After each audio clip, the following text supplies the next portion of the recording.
Општина Центар пред налет на инвеститорската чизма. Се нижат барања до локалната самоуправа за добивање извод од урбанистички план. Само од стартот на годинава ги има 175. Одлуката на Уставниот суд за времено замрзнување на мораториумот за градба се заканува да се претвори во камче кој ќе предизвика вистинска лавина од нови објекти во срцето на Скопје. По решението од Уставниот суд, објавено на 5 јануари 2021 година, доставени се 175 барања за извод од урбанистички план. За 50% е зголемен бројот на поднесени барања, откриваат од општината. Од Центар за самопрашај потврдуваат дека барања за изводи има и за двете жешки точки, кои значително може да го променат ликот на Скопје. Кај фабриката Треска и кај Холидейн. Со еден од деталните урбанистички планови кои општина Центар ги стави под мораториум на крајот на 2017 година, се предвидуваше на земјиштето кај поранешната фабрика Треска да никнат 30 згради, наредени како наполитанки. Станува збор за густо населено подрачје со многу жители, а малку зеленило. Интересни за овој случај беа објавените информации во јавноста за поврзаноста на планерот со сопственик на земјиште и со градежна компанија од Охрид.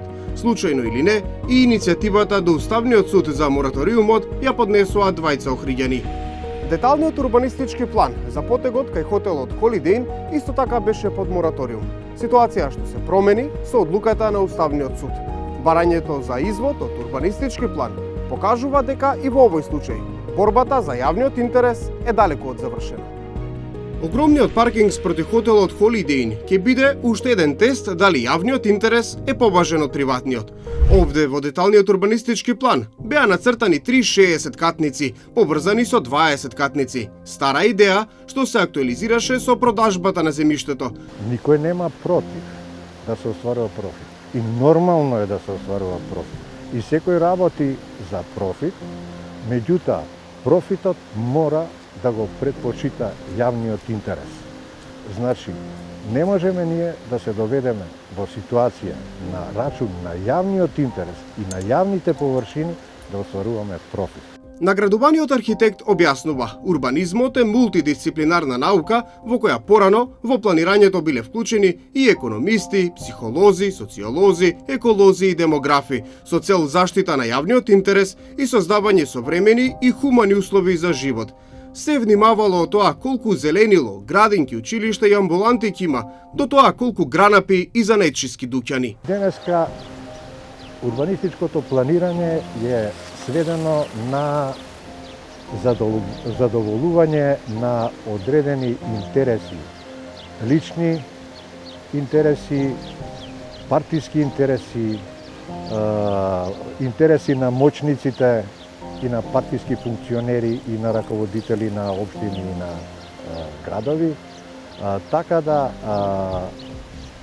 планирањето денеска фактички се врши во интерес на во приватен интерес, во интерес на некој во сопствени интереси, сосема занемарувајќи го јавниот интерес и општото добро. Професорот Грчев од Архитектонскиот факултет во Скопје смета оти мораториумот во Центар бил неопходен, но вели дека морал да биде ограничен само на местата каде имало злоупотреби и да трае пократко. И во рамките на тие планови, значи плански опфати, имате дел кој што е неприфатлив во смисла на во која што зборувате, значи премногу очигледна хипертрофија на приватниот интерес во однос на јавниот интерес. Точно. Меѓутоа, треба да се таргетираат оние делови за кои што има доволно аргументи да се каже ова е погрешно и воедно треба да се мобилизира стручната и општествената јавност, односно надлежните органи, да тоа брзо и ажурно го прават.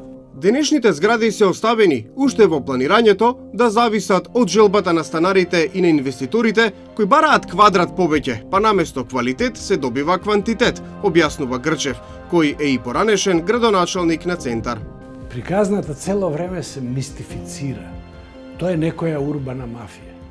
Како може да упадне урбана мафија и на луѓе да им гради во двор, да им ги руши куките од приземје и приземје испрати, да им гради 5 спратници со дупло поголема површина на основа и да им дава нив по 2 стана како кој нели во тие згради. Ако тие самите не го бараат тоа. Барањата се нижат, а постапката за суспензија веќе месец и половина е заглавена на релација локална самоуправа Министерство за транспорт и врски. Од ресорот велат дека ги чекаат стручните елаборати, иако поради селење во нови простори, оттаму не успеавме да добиеме нови информации до каде е постапката. Општината пак тврди дека такво нешто од нив не било побарано. Од Центар велат дека тие поднеле материјали за неусогласеност на деталните планови со генералниот урбанистички план на град Скопје, па чекаат одговор како да постапуваат. И додека нема конечен епилог, инвеститорите слободно ќе прават профит на грбот на јавното добро.